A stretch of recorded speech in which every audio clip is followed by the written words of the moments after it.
Hello, this is Anna at JEMINI Press, which I run with Johanna, and we made this tutorial for multiple print purposes for those who want to handle the prepress on their own. This is a service that we offer, and we're happy to estimate what it will cost to have us edit and prepress your images, posters, or fanzines, books. But if you want to save some money and don't mind doing it by yourself, this video might be helpful. There are a lot of Riso tutorials online on how to separate and so on, but in this video I'm also going to go through some of the settings that are specific at JEMINI Press. So even if you are familiar with Riso print separations, it might be a good idea to look through this. So when you Riso print, you can have 1 or 2 colors printed at a time, although our printer has 1.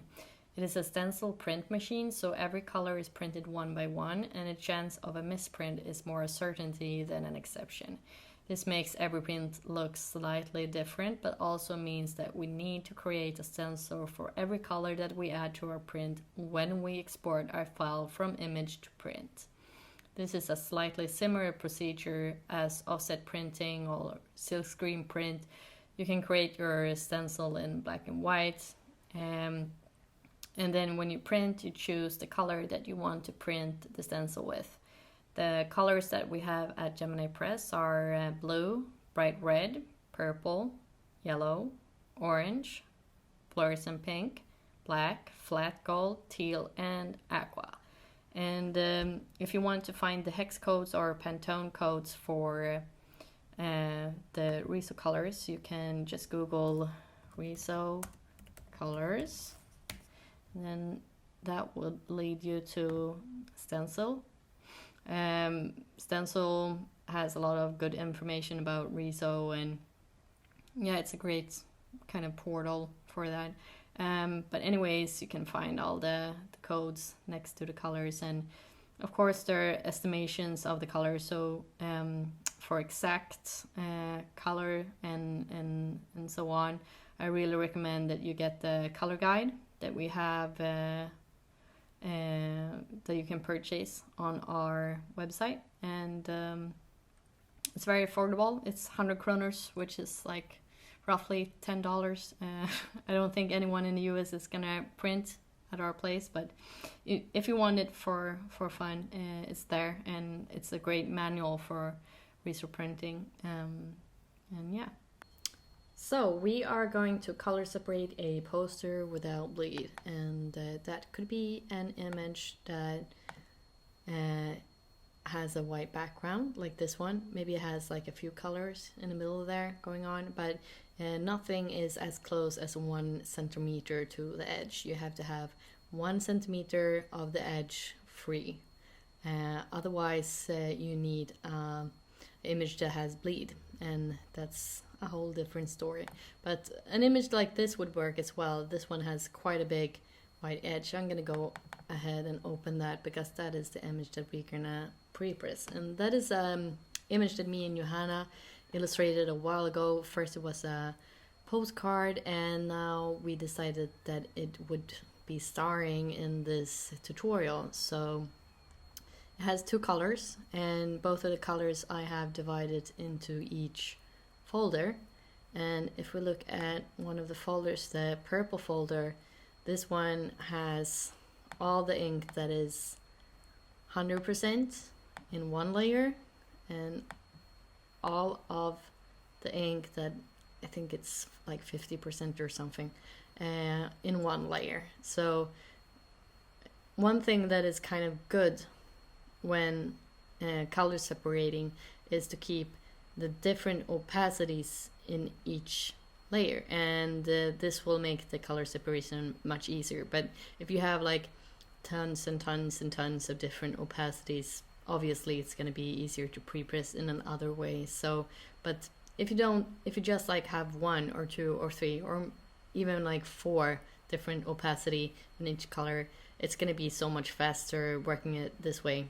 And let's take a look at the yellow layer that we have. We have this coat that is 40% yellow, and then we have this background that is 100% yellow, and we also have a paper in the back that is white.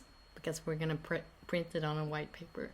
And what we're gonna do is that we are going to change the color mode into, we're gonna go image mode, grayscale. It's gonna ask you to merge it, but don't merge it, because if you do, everything is gonna be one layer, and then you will just be able to print it in one color. So don't merge it, like that. And as you can see, the colors are a lot different. They're gray, obviously, but also what you need to consider at this step is that the grayscale is going to take the color denomination and not the actual percentage of the color when converting it to grayscale. So when converting it to grayscale, the computer is going to think, oh, it's this denomination of yellow, it's only like 30% of yellow because it reads it in black and white. And this is kind of a hard thing to grasp in the beginning, but as you work more with Riso, it becomes kind of clear that you work with black and white whenever you print something. When you send a file to the printer, it is in black and white, and you have to think about the actual percentage of black. And if you're just gonna send, like, let's see, if you're gonna send like this layer to us, the computer is gonna look at it and it's gonna think light gray and not 100% yellow. So this is something that you need to think about and need to consider. And so I'm just going to adjust this so that the outcome is gonna be fair to my original. I'm going to do this using the info tool. So I'm going to Window,